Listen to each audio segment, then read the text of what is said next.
On the night of February 1st, 1959, 9 of the Soviet Union's most experienced young mountaineers cut open their tent from the inside.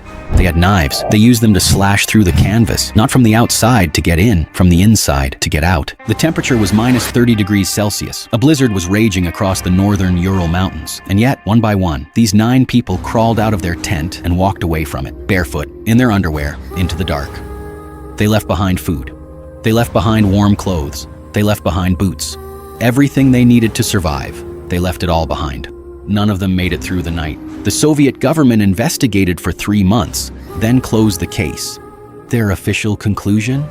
An unknown compelling force. That was the full explanation. An unknown compelling force. Russia reopened the investigation 60 years later. They gave a new answer. Almost nobody believes it. This is the Dyatlov Pass incident. And after 6 decades, it is still the most disturbing unsolved mystery in the history of human exploration. To understand what happened on that mountain, we have to start somewhere else entirely. January 1959. Sverdlovsk, USSR. 9 students and graduates from the Ural Polytechnical Institute are packing for what should be the adventure of their lives. Their leader, Igor Dyatlov, 23 years old. An engineering student who built his own radio equipment from scratch just to take on this trip. Beside him, Zina Kolmogorova, whose diary entries were warm and funny, full of inside jokes. She laughed constantly, everyone said so. And then there was Semyon Zolotaryov, 38. He was not originally part of the group. He had tattoos nobody could explain, a military past full of contradictions, and had used different names at different points in his life. The others barely knew him. Why was he there? Nobody has ever satisfactorily answered that question. In January of 1959, all 9 loaded their packs onto a train heading north. Grade 3 expedition, the highest difficulty available. These were not beginners. These were the best. The northern Urals in February are not a place that tolerates mistakes. Minus 40 temperatures, winds exceeding 80 kilometers per hour.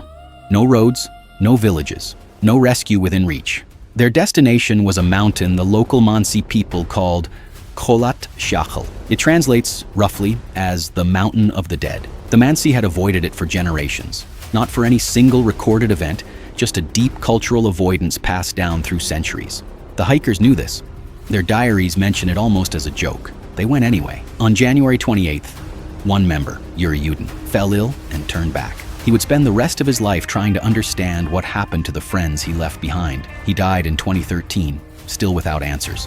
By February 1st, the remaining 9 camped on the exposed slope of Kholat Shachal. Experienced mountaineers camp lower, in the tree line. Dyatlov chose the open slope. Nobody has ever explained why. It was the last decision he ever made. When no telegram arrived by February 12th, the families raised the alarm. A search party reached the slope on February 20th. The tent was still standing, but slashed open from the inside. Jagged, urgent cuts going outward.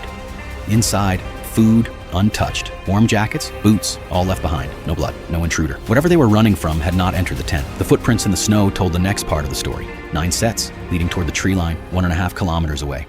Most were bare feet. Some showed socks, and they were calm, evenly spaced, not running, not scrambling, walking. What compels 9 trained mountaineers to calmly walk to their deaths?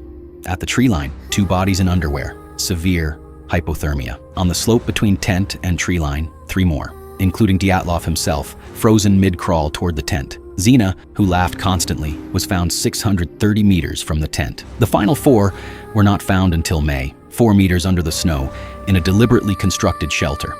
They had stripped clothing from the already dead bodies of the first group. Rational behavior, clear thinking. They had tried to survive, but what was done to their bodies was not rational. Thibaut Brignol had massive skull damage. Zolotaryov, the mysterious outsider, had multiple broken ribs on the right side. The force required, the examiner concluded, was equivalent to a high-speed car crash. No external wounds, no bruising on the skin, no sign anything had struck him from outside. Lyudmila Dubinina had the same injury, bilateral rib fractures. Car crash force, nothing on the skin, and she was missing her tongue, her eyes, soft tissue, gone. The medical report acknowledged this. No explanation was offered. Then, the radiation. 3 of the bodies tested positive for abnormal radioactive contamination on their clothing. Brown burns consistent with radiation exposure. In 1959, on a mountain with no known nuclear facility for hundreds of kilometers. The Soviet investigator, Lev Ivanov, later admitted he was ordered to stop. He was told the case was to be classified, a natural disaster. Classified. 3 explanations have been offered. None of them hold. Avalanche. The slope was 15 to 20 degrees. Avalanches need 30. The tent was still standing. The footprints were calm, not panicked. And no avalanche leaves car crash internal trauma with 0 external wounds. Snow is soft. Paradoxical undressing and infrasound. When hypothermia reaches its final stages, the body feels burning hot. People tear off their clothes. That part is real, documented, and explains the near-naked bodies. Some researchers add infrasound, low-frequency vibrations generated by specific mountain geography that can cause panic, disorientation, the overwhelming need to flee. It would explain why they walked fast and purposefully in the wrong direction. But it explains nothing about the radiation, nothing about the car crash injuries.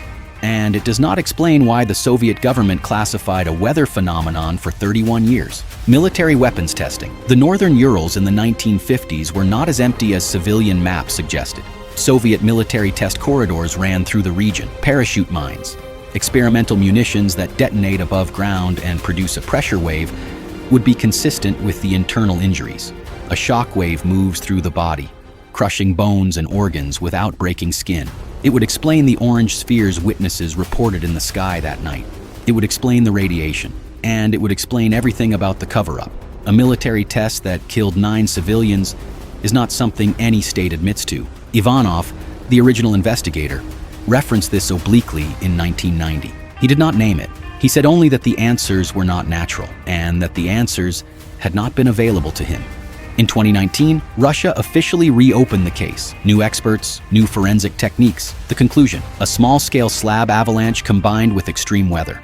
The families of the victims were not consulted. They were informed of the conclusion after it was reached. The Dyatlov Foundation called it absurd. Independent snow scientists pointed to the same problems that have always existed. And critically, the reinvestigation did not address the radiation, did not address the internal injuries, did not address the missing tissue, did not address why the original case was classified. It answered 3 of the 20 questions and declared the case closed. Here's what we know for certain. 9 experienced people made a decision that killed all of them. We know the decision. They cut open their tent and walked into the cold. We do not know why. We know 3 of their bodies were radioactive. We know 2 had internal injuries that defy any natural explanation. We know 1 was found with her tongue missing. We know their government classified their deaths and told their families almost nothing for 31 years. None of that is theory. None of that is speculation. That is what is in the official record. Igor Dyatlov was 23. Zina laughed constantly. Lyudmila would argue with anyone. They were real people with names and futures, and all of that was canceled on a mountain in February 1959. And then the government decided that even the explanation for their deaths would be taken from them. Yuri Yudin, the one who went home early, visited the pass one last time in 2013, the year he died. He stood on the slope and looked at where the tent had been. He said, "I have been asking the same question for 50 years. I am not going to stop now.